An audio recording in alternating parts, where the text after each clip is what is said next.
एकीकडे राज्याचं अर्थसंकल्पीय अधिवेशन सुरू आहे, तर दुसरीकडे मुख्यमंत्री कार्यप्रशिक्षण योजनेचे जे प्रशिक्षणार्थींचे नेते आहेत तुकाराम बाबा महाराज, ते पुन्हा एकदा आक्रमक झालेले आहेत. आता त्यांची भूमिका नेमकी काय आहे ते आपण जाणून घेऊ. आपल्याबरोबर तुकाराम बाबा महाराज आहेत. महाराज, राज्याचं अधिवेशन सुरू झालेलं आहे अर्थसंकल्पीय, आणि तुमची भूमिका आता काय आहे? सर्वात प्रथम पहिली भूमिका आमची आहे की नागपूर या ठिकाणी आम्ही आंदोलन केलं होतं. त्या आंदोलनावेळेस लाठीचार्ज करण्यात आला आणि त्यावेळेस अनेक घोषणा करण्यात आल्या. सातत्यपूर्वक तत्कालीन मुख्यमंत्री आणि आताचे उपमुख्यमंत्री एकनाथ शिंदे साहेबांनी प्रत्येक वेळेस सांगितलं की या मुलांची योजना जी आहे, ज्या योजना माझ्या आहेत त्या कधी बंद पडणार नाहीत.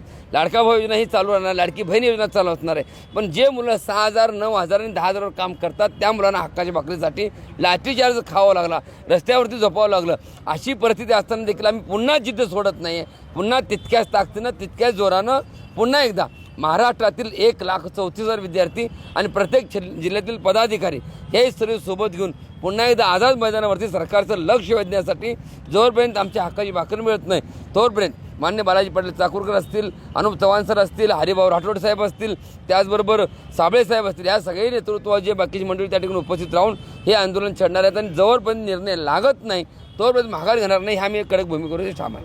आंदोलन नेमकं कधी आहे आणि काय मागणी आहे तुमची?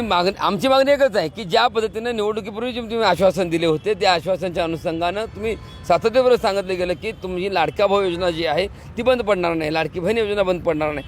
मग मुलं त्यांचा पगार 6,000 आहे. आणि दुसरी गोष्ट, एकीकडे सरकार जे रिटायरमेंट झालेले आहेत त्या लोकांना कामावर घेते, जे रिटायरमेंट झालेले आहेत त्या लोकांना पुन्हा कामावर रुजू करून घेते, आणि एकीकडं ह्या मुलांना घरी बसवतं. हे कुठेतरी चुकीचं आहे. आज नाशिकसारख्या कुंभमेळा या ठिकाणी अनेक मुलं काम करतात. 10,000चा आकडा ते नाशिकमध्ये आहे, पण तरी देखील तिथल्या मुलांना घरात बसवलं जातं आहे. 6,000 पगारावर तिथे मुलं काम करायला तयार आहेत, तरी देखील त्या मुलांना घरात बसवलं जातं. ह्या मुलांना हक्काची भाकर मिळत नाही. मग ह्या लोकांनी काम का द्यावं किंवा ह्यांना देतो का म्हणावं? निवडणुकीमध्ये आश्वासनामध्ये सांगितलं गेलं की हे योजना बंद पडणार नाही आहे, ही योजना अडचणीत आहे, याला सॉल्व्ह करून देण्याचं काम करू.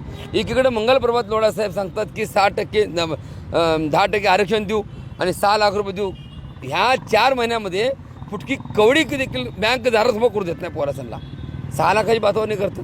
आम्हाला पैसे नको, आम्हाला भीक नको, आम्हाला रोजगार द्या, आम्ही कष्ट करू. आम्हाला लाडक्या बहिणीचे पैसे आमच्या घरातले आहेत ना ते बंद करा, पण आम्हाला हक्काची भाकर द्या. लाडक्या बहिणीचे आमच्या घरात जेवढे लोक आहेत तेवढे बंद करा, पण जिथं आम्ही काम करतो आहे आम्हाला कष्टाचे पैसे द्या.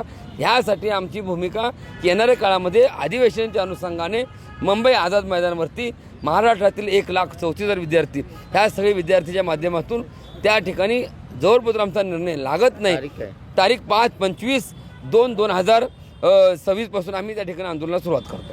हे आंदोलन नेमकं किती दिवस चालणार आहे? जोपर्यंत निर्णय लागत नाही तोपर्यंत त्या ठिकाणी आंदोलन चालणार आहे. 26 तारखेला म्हणजे उद्या 26 म्हणजे 25 तारखे 25-2-2026 पर्यंत चालू होईल.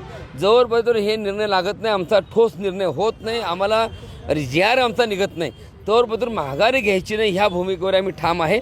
आणि आमचा निर्णय जोपर्यंत लागत नाही, कारण सरकारने सांगितलं आहे, शिंदे साहेबांनी सांगितलं की बाबा ही योजना, आम्ही मुंबईला गेलो, नागपूरला गेलो, भेट झाली, त्या प्रत्येक वेळेस सांगितलं जातं की तुमचं काय ते करणार आहे. मग करणार आहे तर मग भिजत घोंगडं का? नागपूरचं अधिवेशन झालं, नाशिकमध्ये आंदोलन केलं आम्ही, तिथं आंदोलन चालू झालं, तो पंचायतची निवडणुका आचारसंहिता लागल्या, ते कारण पुढे केलं. तिथलं आचारसंहिता संपत नाही तर नागपूरला गेलो, नागपूरमध्ये 14 तारखेला आचारसंहिता परत महापालिकेच्या लागल्या, परत जिल्हा परिषद लागल्या. हे 4 महिने आमचे नुसतं आचारसंहितेमध्ये गेले आहेत. जसं पदरात काय पडलं? पदरात काय नाही, पदरात फक्त निराशा. 4 महिन्यामध्ये बिबट्या कुठे दिसला नाही, 4 महिन्यामध्ये बिबट्या कुठे दिसला नाही. निवडणुकीमध्ये बिबट्या दिसत नव्हता, निवडणुका संपल्या की बिबट्या दिसायला लागला.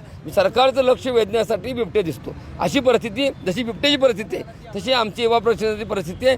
जेव्हा जेव्हा निवडणुका असतील, जेव्हा जेव्हा चांगलं काम असेल, तेव्हा तेव्हा वेगळ्या योजना आणून माणसांची, मी सरकारवरती माननीय मुख्यमंत्री, उपमुख्यमंत्री यांच्यावर खूप विश्वास आहे.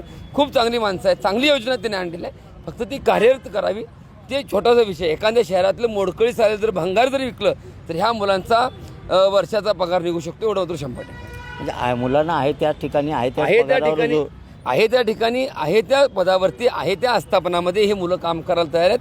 ज्या ज्या ठिकाणी काम करतात त्या त्या ठिकाणचे कागदपत्र आहेत, चांगले सर्टिफिकेट आहे, त्यांना प्राप्त आहे, हे मुलं योग्य आहेत, चांगल्या पद्धतीने काम करतात, हेही प्रमाणपत्र त्या ठिकाणी प्राप्त आहे. मुलांचे पगार होतात काय? अजून पगार नाही, पगार तर विषयच नाही. 6 महिने झालं पगार नाही, 3 महिने झालं पगार नाही. अनेक आस्थापनामध्ये पोरं हेल्पाट खाऊन जेवढा त्यांना पगार आहे तेवढा त्यांना हेल्पाटमध्ये पैसे गेलेत, त्यामुळे ते पगार देखील नाही. जे पदरात आहे ते नाही. हातातलं सोडलं आणि पळताच्या पाठीमागं लागलं, ही परिस्थिती आमच्या मुलांची निर्माण झालेली आहे. माझी आपल्या माध्यमातून विनंती आहे की आमचं हे जे आंदोलन आहे हे अगदी शांत संयमी पद्धतीने चालले, पण एव्हा जर हातातून जर सुटला तर तो काय करेल. येणाऱ्या काळामध्ये पदवीधर मतदारसंघ आहेत, अनेक निवडणुका आहेत, जे त्यावेळेस देखील सरकारने विचार करावा, नाही तर ह्याच्यावर देखील बहिष्कार करण्याची वेळ आमच्यावर निर्माण होईल. 25 फेब्रुवारीपासून जे आंदोलन सुरू होणार आझाद मैदानावरती, ते बेमुदत उपोषण आहे, काय असणार आहे? आता त्यामध्ये पहिली गोष्ट की आम्ही साखळी पद्धतीने उपोषण करतोय. जर समजा त्यामध्ये सरकारने जर नाही नियोजन केलं, दखल नाही घेतली, तर सांगलीमध्ये जेव्हा कृष्णामाईच्या घाटावरती आम्ही उपोषण केलं होतं, अमरण उपोषण, तशाच पद्धतीनं पुन्हा एकदा सांगलीमध्येच आम्ही अमरण उपोषण करण्याचा इशारा देखील सांगलीमध्येच आम्ही अमरण उपोषण करणार आणि सांगलीमध्येच उपोषणला बसणार.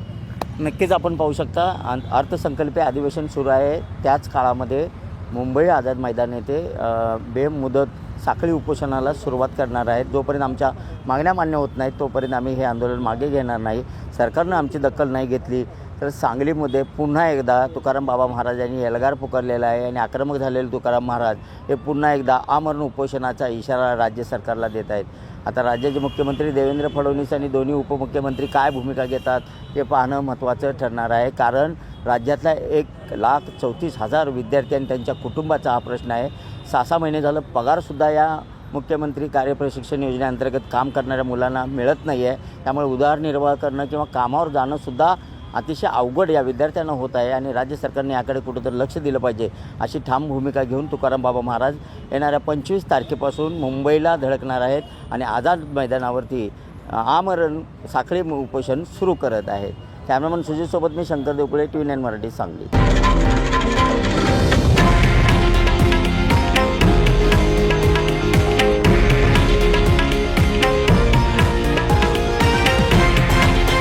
हे आहे देशातील नंबर 1 न्यूज नेटवर्क आणि आपण पाहत आहात TV9 मराठी, एकमेव.